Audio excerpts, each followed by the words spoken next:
Been talking about this Cracker Barrel fiasco. Somebody just posted a meme of Dylan Mulvaney holding a Cracker Barrel a la the old Bud Light commemorative can. I thought that one was funny. Cracker Barrel, breaking my heart today. I hate to see the country turn on Cracker Barrel. I look like I get paid in country fried steak. I love Cracker Barrel. But apparently this started back in 2023. Cracker Barrel was initially catching heat online because they launched an initiative called Bringing the Front Porch to Pride. And this CEO wanted to expand their Pride outreach for the month of June. And a lot of people didn't like it. They started to face a bit of a backlash because people said, hey, Cracker Barrel was never about what you were sexually attracted to.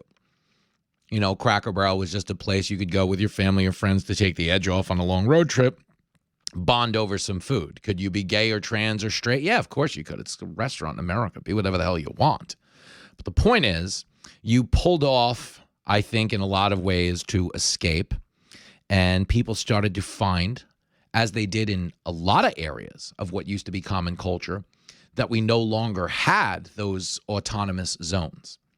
You know how the movies used to be thinking everybody in America patronized till the Oscars started yelling at you about social justice values, you know, and that went on for a bunch of years in sports where it was, you know, no longer a safe space where you could just tune out politics and watch a game because people were mad at Trump or they were yelling about Colin Kaepernick or they were telling you the cops were racist pigs. Meanwhile, they were counting on the cops to protect them while they called them racist pigs. What the hell is the world coming to? Dumb time to be alive, but nothing in the world is better since corporate America got into politics, since sports leagues, since movies, since pro athletes.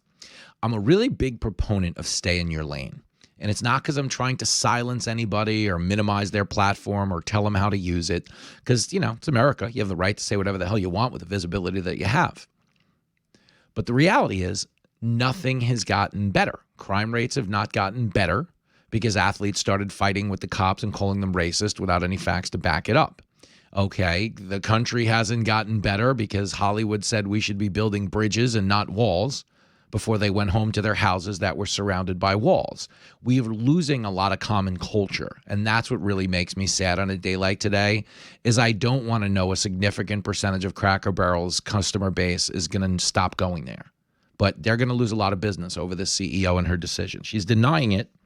I'm going to give you one of her clips later in the show because one of the problems we're having is when these people come in, okay, they just had the same situation at Jaguar. Somebody comes in and says, you know, the brand as presently constituted needs to be freshened up. And freshened up is a way of, hey, let's start catering to people who don't even consume our product. Okay, and it should always be your goal to expand your customer base, but not in a way that alienates the existing customer. Like, you understand, Bud Light drinkers were guys who liked, you know, sophomoric humor and, you know, chicks with nice hooties. Hubba, hubba. Okay, but that was a big thing. Every beer commercial featured hot chicks and humor. And at the height of a culture war where the country was fiercely divided over men competing against women in women's sports, where a lot of parents were just frankly infuriated that their daughters were being told to shut up and change in the same locker room as a biological man or you're a transphobe. Okay, there was a lot of resentment towards the corporate, over-reliance on trans marketing. Okay, don't ever forget, Dylan Mulvaney is a biological male, has not gotten the surgery to this day, yet Dylan Mulvaney was endorsing tampons, okay? Except there's one small problem. Dylan Mulvaney was not a girl. Boys are boys from the beginning. If you were born a boy, you stay a boy. Girls are girls right from the start. If you were born a girl, you stay a girl and grow up to be a lady. Okay, and that was Mr. Rogers. And nobody called him a bigoted transphobe. They called him a guy you should probably copy off on a biology test because he had the correct answer. But at a time when a lot of Americans felt put out by what corporate America was forcing down their throats, Bud Light, which, as Brian Brenberg famously said, is not for activism. Beer is for inactivism. suddenly Bud Light took a stand in the culture war. And yes, it shaved about $5 billion off the company's market cap and got the entire marketing department fired. Get him out of here. Get him out. But it was because Alyssa Heinerschneid, who had taken over that marketing department, had decided that she knew better. Well, Bud Light always had a reputation for being a fratty brand of bros, and we decided to, start catering to this new thing. But you understand, Bud Light was the actual king of beers, and she turned it into the Rodney King of beers, okay? Everybody beat the pants off of it, boycotted it, walked away from it. To this day, when I'm at Yankee Stadium, if the beer guy is selling Bud Light, I drink one. I'm trying to support American companies. I don't care. I'm not going to Yankee Stadium to make political points. If the beer guy's selling Miller Lite, I buy. If he's selling Bud Light, I buy it. I buy the beer that's there. But the point is, I was drinking a Bud Light with Lincoln, and someone yelled out, "I can't believe you're drinking that tranny fluid, Jimmy." And there was a couple of news articles because the Yankees were playing the Mets. And Lincoln, when they panned the crowd, this is a real story. Lincoln was on the TV broadcast of the Yankee game because we were in right field, and it was Juan Soto, was former Yankee, coming back to the stadium as a member of the New York Mets. Heated rivalry. He's now playing for the other side. When they panned the crowd to see how Yankee fans would react, the first thing they showed was my 16-year-old and my nephew giving Soto the finger in very demonstrative ways. It was funny. It was actually funny. But a lot of these like celebrity watch websites wrote, "Fox News hosts causes mayhem at Yankee game while drinking Bud Light," with the implication being like, you shouldn't be going anywhere near Bud Light. I don't believe that. I don't want to be a part of that. I actually just wrote an op-ed 2 weeks ago that went pretty viral saying Bud Light should hire Sydney Sweeney on the heels of that American Eagle ad where she said she had good genes. Bud Light should hire Sydney Sweeney and have her do a commercial where she talks about having nice cans, okay? What the hell did you just say? What I just said, a $10 billion marketing idea. The Bud Light audience would rally to the side of that company again if they gave the same middle finger in the culture war that was originally given to the Bud Light base. And the reason I'm talking about this is because when you get back to Cracker Barrel, okay, they're kind of doing in a roundabout way the same thing. Cracker Barrel's traditional audience really liked Cracker Barrel. To be clear, sales are down a little bit. Restaurant industry has struggled in a post-COVID world. But Cracker Barrel as a whole was something that had a very solid base that really didn't want a bad corporate minimalist makeover. But it's the same thing that influenced the Cracker Barrel makeover that influenced the Jaguar makeover. They brought in a marketing team that was like, let's start catering to the people who don't buy the product. And they wind up alienating the people who do in the process. Jaguar, remember this, their sales are down over 50% since they did that big campaign with all the transgender models. Do you remember that one? It came out in January and we mocked it, and I told the joke then that is kind of prescient in theory, okay? Nobody wants to buy a car with tranny issues. But that is reality, and the sales reflect it. And Cracker Barrel, as I talk to you right now, their stock price is down over 15% today. Let me give you the CEO who was on Good Morning America, insisting they've only gotten positive feedback on the remodel. Now, it is trending on Twitter right now, and I wish I could say I was kidding because I like Cracker Barrel.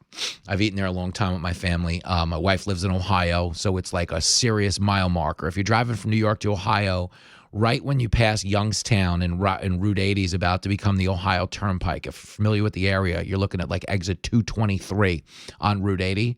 Okay, there's a Cracker Barrel. It's a big Harley dealership. There's a Quaker Steak, oil and lube, if you're into that kind of food. Couple of funky gas stations. There's a casino up the road. There's a top of Route 76 massage parlor, otherwise known as a rub and tug. Oh, yes, I've read about that in the Bible. But the point is, I'm frequently in that area with my family if we're making good time on the way to Ohio and we're tracking to get there, a little early, whatever the case may be. We'll sometimes just pump an hour into the road trip by stopping at that Cracker Barrel. I love the Cracker Barrel. So I don't like that this is happening to them. But it's the same type of alienation of what made it great. And I say that because I'm scrolling through the Cracker Barrel trend on X right now, or Twitter, whatever the hell it is. I am 2,000 comments into this thing. I have yet to see a favorable response. But here is the CEO trying to wage a confidence scheme on Good Morning America, clip 39. What if all the customers are coming at you hard enough about the look of the restaurants and they want to go back to the old way? Would you do it? Honestly, the feedback's been overwhelmingly positive that people like what we're doing. I'll give you another soundbite. I actually happened to be in Orlando last week with all of our managers. We bring them together and every other year. And the number one question that I got asked, Michael, was, how can I get a remodel? When can I get a remodel? How do I get on the list? Oh, really? So because the feedback and the buzz is so good, not only from our customers, but from our team members.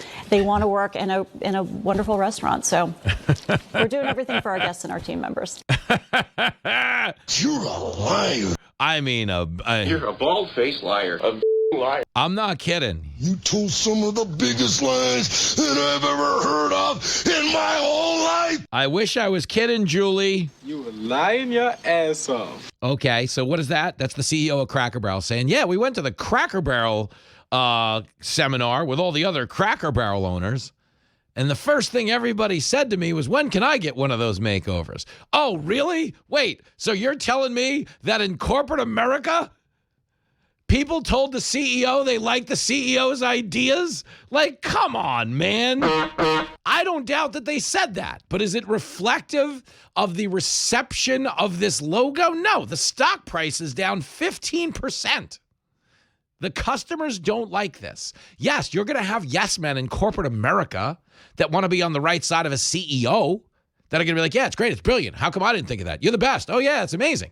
Something about a way all the customers aren't stopping to come in anymore. They like it so much, they're eating here through osmosis. Okay, but understand this.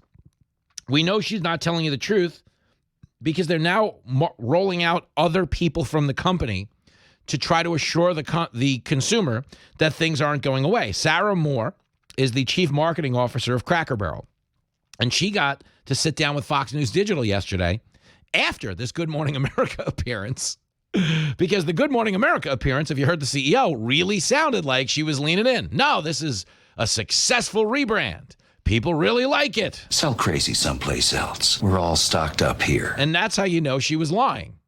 Okay, if people really liked it, they wouldn't be sending out other press people to try to calm down the fury. Here's Sarah Moore, clip 40.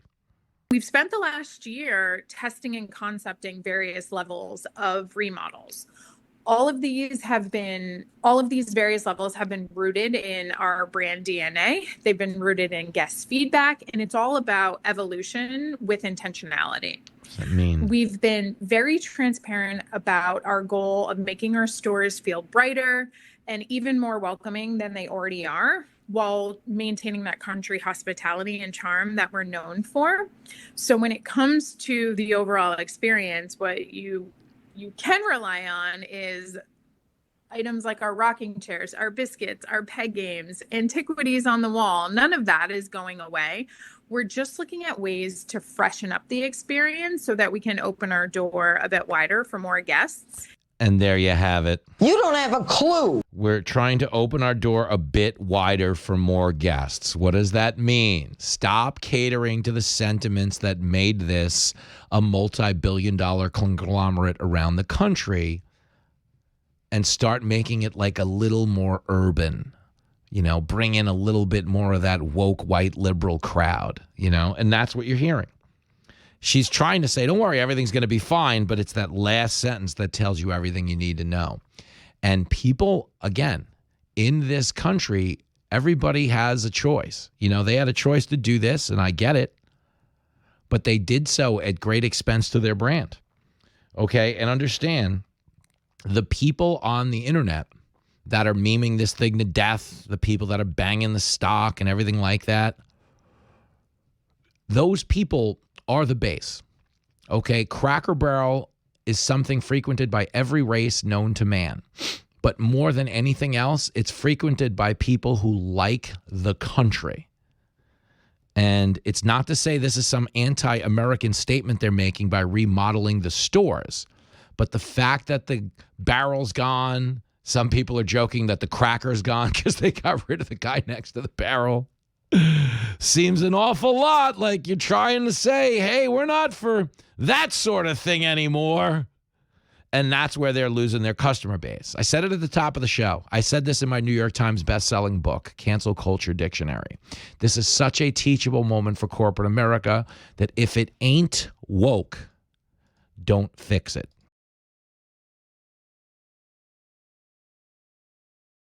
It's so great to have you on today with this whole Lee Zeldin thing. What he was basically saying, and I tried to explain this to our listeners, is that the Inflation Reduction Act cut some pretty big checks to the EPA. Because naturally, when you're trying to reduce inflation, what you do is increase spending to government agencies. It was a fraud at the time, and you had told us that.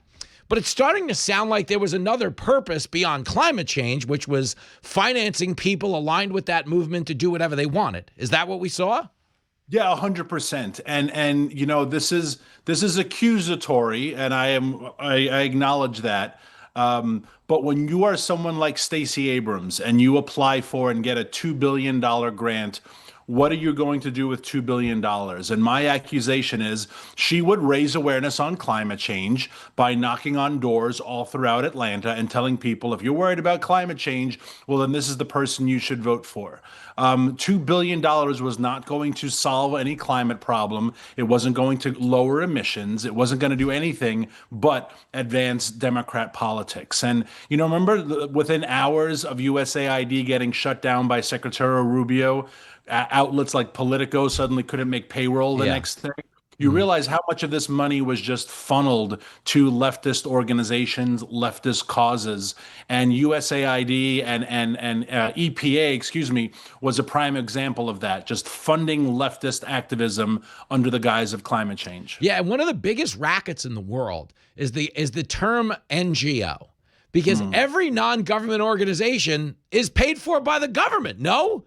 Yeah, if your budget is 50% plus that comes from the government, you're not an NGO, right? And that's what the problem is. A lot of these groups say, hey, if you take away our funding, we have to close our doors. Well, you know, if what you do is so vital to the interests of America, then the government should be really doing that, right? I mean, if without your organization, the kids in Africa aren't eating, well, then you're not really an NGO. We're the American government funding food for the kids in Africa.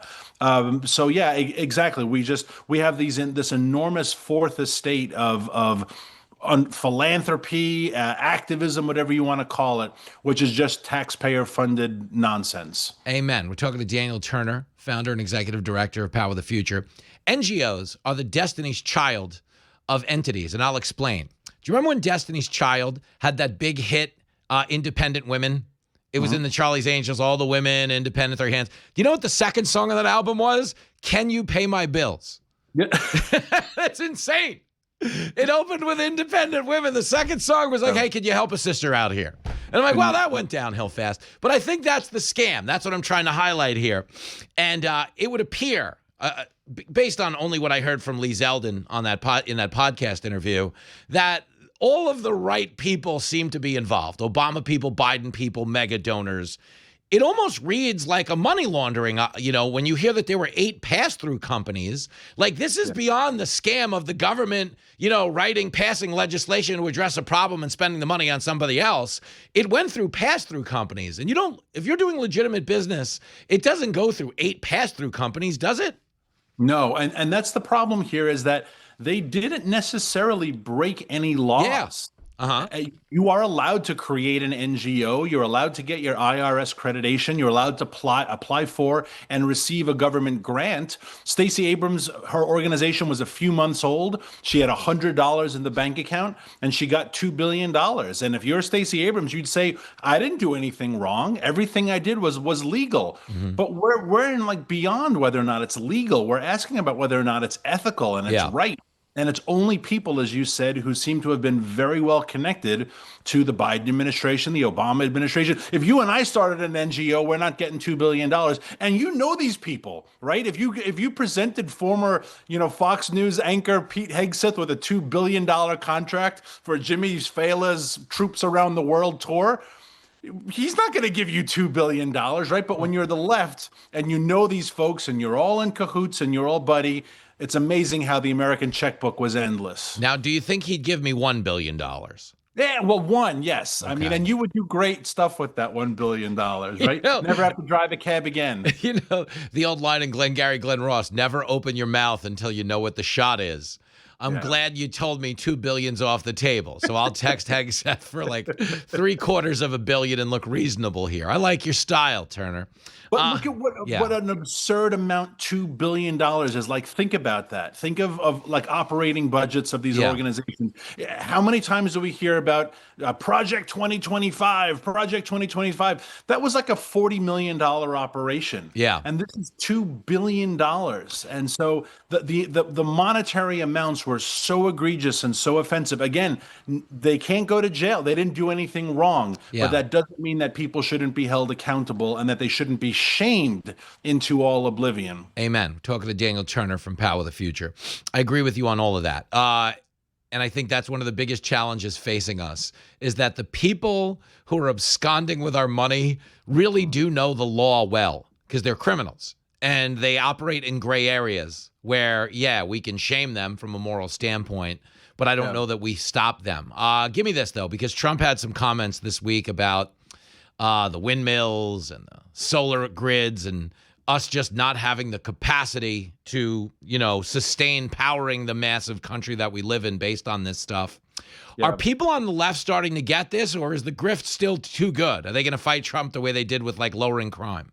No, I think the grift is too good, and they know if something goes wrong, they can blame President Trump, and that's the advantage of having him in the White House for the left. If New York's utility bills continue to go up, Kathy Hochul's not going to take blame. She's going to blame Con Ed, and she's going to blame President Trump. You see already articles coming out saying if your utility bills are rising, thank the Republicans.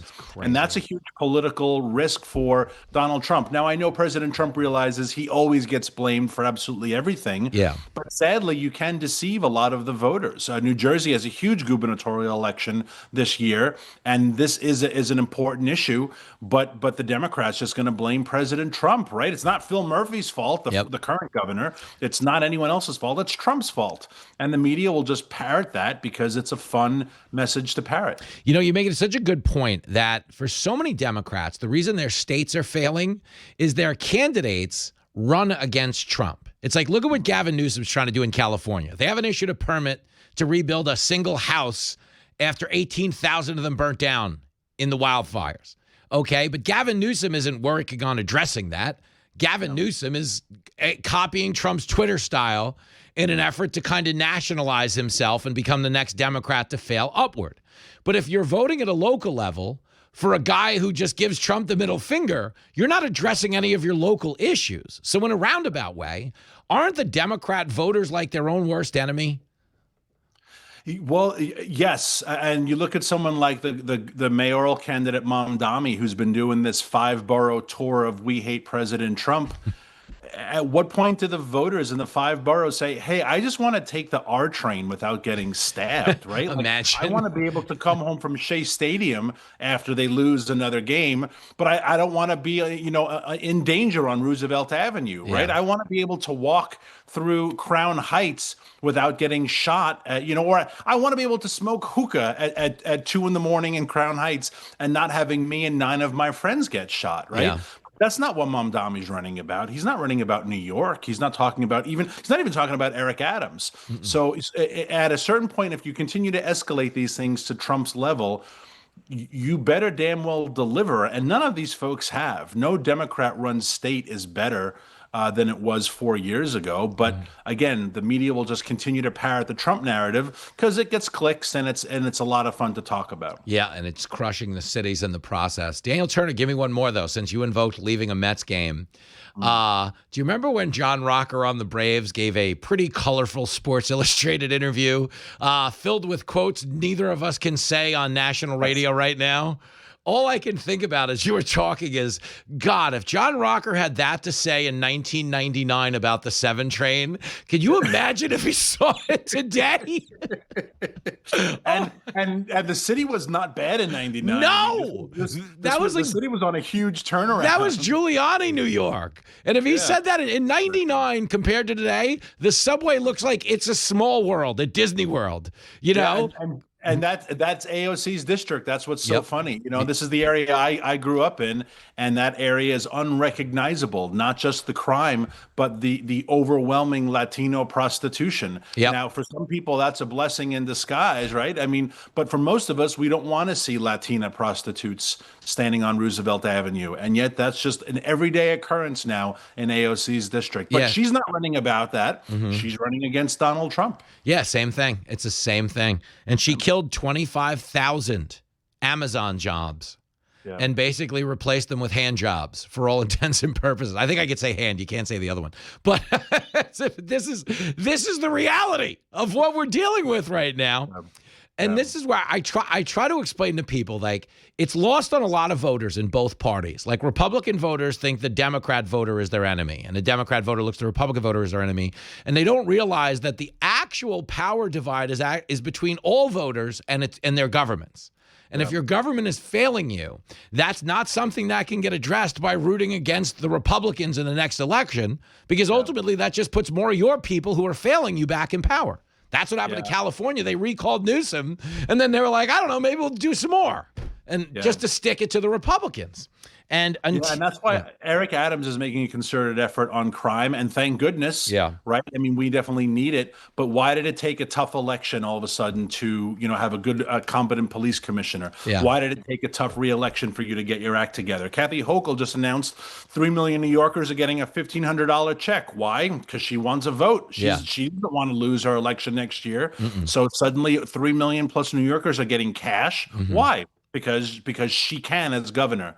And whether the fact that the state is in an enormous budget deficit, that doesn't matter to Kathy Hochul. What matters is she gets to keep her power. Amen. You can't despise these people enough. Nope. And that's and how did she get her power? She was the only woman in Albany who was too annoying for Cuomo to hit on.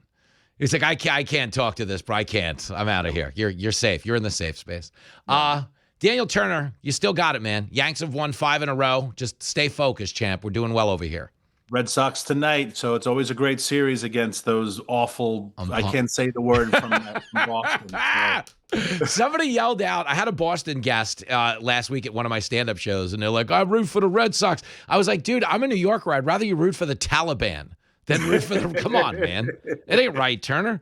Let's do it again soon, man. You're the best. Thanks, Jimmy. See you, brother. There he goes. There we go. Back after this.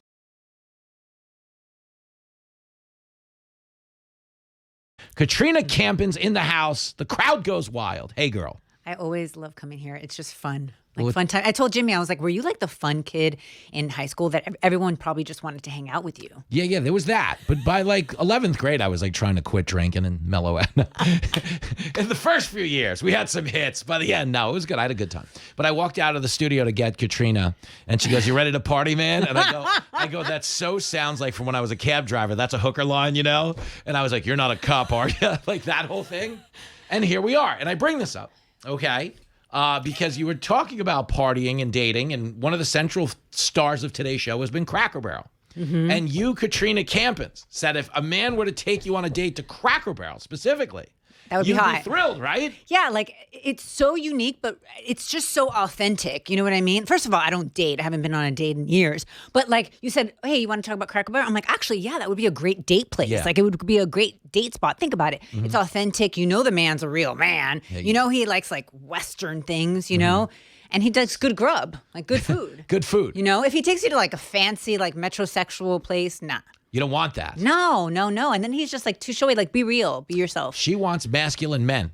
And masculinity is not necessarily expensive. It's just like it's a vibe. It's like a vibe. And also like that confidence, like I don't need to take you to an expensive restaurant because we could just go to Waffle House or Cracker Barrel and we can have a good time. You know what I mean? Waffle.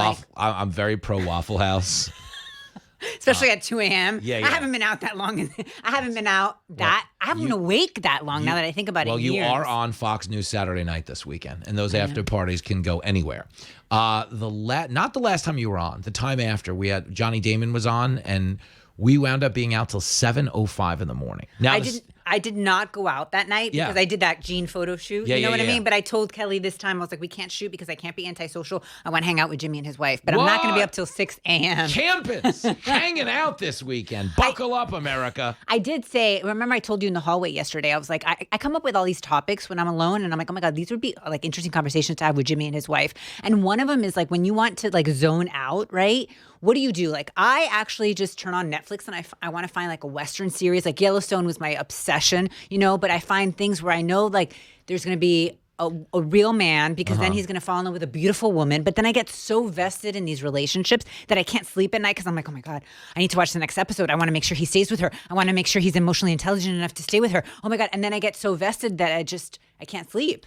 The thing about rampant drug use, folks, I'm kidding. I'm kidding. What did you tell me about that? You said it's either really good writing or you're nuts. Or you're nuts. Probably nuts. I actually think it's both. Based on some of the shows you quoted, I think there is good writing in these series, and I think you're nuts. And I think that's a good thing. Yeah. Crazy people find each other. They a lot of folks don't tell you that. Which is why I'm here. Yeah, amen. We're hanging out. This is half radio interview, half support group. And that's why we love Katrina Campins. She will be on Fox News Saturday night this weekend. We're supposed to be doing a segment called Katrina's Court, where I'm going to run some silly criminal stories by you and let you issue a verdict. That's how this is going to go. And I love this because at one point I contemplated being an attorney and I never went to law school. So it's like whenever I come to like Jimmy's world here, I get to like be a comedian, but not really because I'm not funny. Or be a lawyer because I didn't go to law school. It's like, what do you want to be today? You get a lot of jobs. That's the point. You come on Fox Across America, Fox News Saturday night. Everybody can be everything. But give me this, since we brought up Cracker Barrel, which will undoubtedly come up on Saturday night. They rebranded their logo. The internet wants to kill them because they took away the barrel, they took away the guy. And what they did with the aesthetic inside of Cracker Barrel, which used to be nostalgia, a lot of old-timey stuff, an old sleigh or a license plate or, pair of bowling shoes. That stuff is gone now. And they're doing that minimalist farm chic thing, which a lot of the customers don't like because they feel like they're modernizing it in that way that alienates the nostalgic experience. If you were running Cracker Barrel, would you have left it alone? I probably would have left it alone. You would have, don't right? Don't mess with a good thing, And I feel like we're going back to the basics now, so they should have just kept it basic. Although it does look cleaner, I have to say. It does, but but you're right. There's a point here. Is that we are going back to the basics. You were on my show talking about Sydney Sweeney and how most marketing firms like American Eagle realized it's okay to give the customer what they want instead of trying to change their preference. And this is the era of Cracker Barrel. Is like they probably could have did this in like 2021 when everyone was just getting screwed over by some progressive corporate agenda. But now that everybody thinks we've survived that, whoever the heck tries to bring it back, we're like, what are you doing? Like, why now, right? Dude. Like, why now? It just doesn't make sense. By the way, we should do a whole episode there for your show. Like an intervention for corporate America? Like, find out who was the person that made this decision. Wow. Well, the woman who made the decision, this is I love this, okay? So the CEO of Cracker Barrel, who claims she made the decision, is like, well, I went down to the regional seminar where all the Cracker Barrel employees come, and they all said they loved my idea. And I'm like, oh, wait, really? Are you telling me in corporate America they told the CEO they loved their idea? Like, who's going to walk up to this lady and go, that sucks, right? That sucks. Your idea sucks. Please. That was a lame reason. I know, but I want you to hear this because it's so funny. Hold on a second. She's like, yeah, we're at the convention. Everybody told me they love it. They can't wait till they can get one. I'm like, yeah. And then they walked away and they were like, you believe this dumb bitch? And they're like, Here, let me give you a minute of this. Clip 39 for the listener. What if all the customers are coming at you hard enough about the look of the restaurants and they want to go back to the old way? Would you do it? Honestly, the feedback's been overwhelmingly positive that people like what we're doing. I'll give you another soundbite. I actually happened to be in Orlando last week with all of our managers. We bring them together and every other year. And the number one question that I got asked, Michael, was, how can I get a remodel? When can I get a remodel? How do I get on the list? That's enough, Josh, right there. You are so full of shit. So she goes, honestly, Michael Strahan, the feedback has been so overwhelmingly positive. You're the CEO. They're kissing your ass. Hello. Nobody is coming up to you. Welcome to corporate America. Nobody is coming up to you and going, this sucks. What are you trying to tank the company? Are you drinking again? Hey, Julie, are you back on the little grandpa's cough syrup? Anyway, she goes, the first question I get asked is everyone comes up to me and goes, when can I get one of these remodels? I want one of these remodels. Oh, God, please. Oh, it's corporate ass kissing. This is a terrible idea. The stock price is down 15%. So ultimately, like, even if what she was saying is true, okay, those Orlando brand managers aren't what drives the profits at Cracker Barrel. 100%. It's the people who show up to buy the country fried steak. Like, why is that so difficult? And you and I were discussing this too. Like, you were saying that it's just so important to listen in general in comedy and life. Yep. You know, I was talking to a college buddy of mine, and like he was interrupting me every 2 seconds, and I'm like, "You're not listening, dude. Like, you're not listening." He's like, "I'm a really good listener." I'm like, "You're actually not. Like, what was I just saying?" He's like, You know what I mean? And so no one listens. Katrina Campins, fed up with men. Fed up with Cracker I love Barrel. men. I just want people to listen. No, she does. Some would say too much. But we're having this conversation. I'm so pro men that it's like, I mean, does anyone question that anymore? No, not at all. Not at all. Cracker Barrel. I'm just laughing. Cracker Barrel's new logo design divides fans. That's what's on my TV on the Fox News channel right now. This is going to be a next 72-hour story for them. It's like the Sydney Sweeney thing, except now it's Cracker Barrel. It's like they did the opposite of what Sydney did with jeans. By the way, I've been wearing jeans ever since then. Like, you inspired me by just talking about it. You know what I mean? Katrina got all Sydney Sweeney'd up for Fox News Saturday night. I did. There was a denim photo shoot afterwards. I did, and then I wore denim for like an entire week and a half, and then I got sundresses and I wore a denim jacket. Yeah, you did. You got to commit, Campins. Protesting those that are not authentic. No, you're allowed to do that. So they're saying Cracker Barrel's new logo design divides fans. That's the Chiron. I don't believe they're divided. I think they all hate it. Like, look at it on the screen right now, folks. If you haven't seen it, they basically took the original Cracker Barrel with the guy leaning on the barrel and got rid of it. And now they just have that similar font with just the words Cracker Barrel. Like, they stripped away the guy, the barrel, and the phrase old country store because they are absolutely positively catering to liberal elites who frown upon something like an old country store. Those people don't even go there. I know, like, that's the point. Yeah, it's like... That's the point. Yeah. It's like what Bud Light did. It's like you're alienating this really strong base and to try to attract people who don't want the product. Like, country folks, you know how it is. Like, they'll tell you exactly how they feel. You know what I mean? Like, there's no filter, especially that generation. Yeah, but understand too, country music, okay, they like nostalgia. They like tradition. There's a reason every single country song that's ever been written talks about a pickup truck that breaks down by the lake so they can fool around. And the beer and the Friday night and the ballpark and these colors don't run. There's a reason. People say, oh, it's all so similar. Something funny. It's really funny. When I first started at Fox, I was talking to a TV team that was very critical of some of the higher rated shows here. They were going, all these really, really successful shows have the same guests all the time. And I was like, yeah, that's because the audience likes those guests.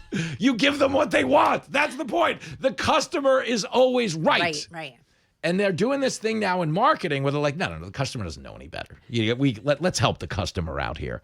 And so Cracker Barrel, which again trades heavily in nostalgia and country food, but more importantly, puts people at ease because nothing takes the edge off like if you listen to a song you've known your whole life. There's that familiarity. Absolutely. That's the difference between new music and old music. New music can inspire you and be great when you find a new song. That's amazing. But when you're trying to chill out, you don't go, I'm going to hear something new. Yeah, there's nothing like old. Like, that's why I love the 80s and the 90s country music. Like, it just brings me back to life. And speaking of this, I just did a segment on Noticias when I hosted that in Oklahoma, of all places, they brought in a woke, like, book for all the teachers in the school system. And it's like, what are you doing? What are you doing? Like, Oklahoma, you're trying to now tell the teachers to be woke? No, that ain't going to fly. It's not going to fly. It's not flying. Not with the Zellner Media Group that just bought KRMG, where we're being heard right now. They don't like that woke stuff. No. You think they like woke on the Eagle over in Oklahoma? No, they do not. They do not. As a matter of fact, Katrina Campins. And this is the point they all keep missing. That a lot of these places, Cracker Barrel is supposed to sell you food. Bud Light is supposed to sell you beer. You dig? Jaguar, which is supposed to sell you cars, did a commercial in January with just no cars. For real. They did a commercial in January with what they call alt models, like transgender models, stuff like that. But they didn't put a car in the car commercial. And the point is when your ideology trumps your actual product, it's inevitable that the product's going to be hurt by this because you're not focused on, hey, come here, this thing is awesome. Imagine Katrina Campins, right? Say you at the State Fair, you were running a kissing booth, which a lot of the truckers are imagining right now. Oh okay? You're so crazy. But if you said, come on down to the State Fair, the Katrina booth, we've got great lemonade. People would be like, why aren't they talking about Katrina? They would be concerned. You dig? You know what this reminds me of? When I did the first season of The Apprentice, our first task was selling lemonade, and we were all in the boardroom, and we won. Obviously, it was girls against guys. And Trump said to me, Katrina, do you think that you guys used sex appeal to sell? I said, absolutely. You're damn right. Any woman that doesn't know how to use her femininity to sell is an idiot. Dummy. Like, that was like my intro. You use Trump. your assets to Donald Trump. And you know he agrees. Of course, he respected it. Yeah. Why do you think the That's why cabinet? he hires a lot of women. Yeah. He gets it. Yeah, and why do you think the cabinet's so good looking? We live in a very photogenic age because Instagram changed the game. It matters. And you know what? That's why salespeople, like especially the ones that sell drugs, speaking of drugs, like real legit drugs, prescription drugs, they're all beautiful women. Like they walk into the doctor's office and the guy's like, whatever you have, I'm buying, Pharmaceutical like they're all reps. so hot. That's and they're like, amazing. they have a great figure. They have, he's like, I'll buy 3 shipments of Ozempic. And can you throw in a Viagra? Because he's all excited. These horny old man doctors.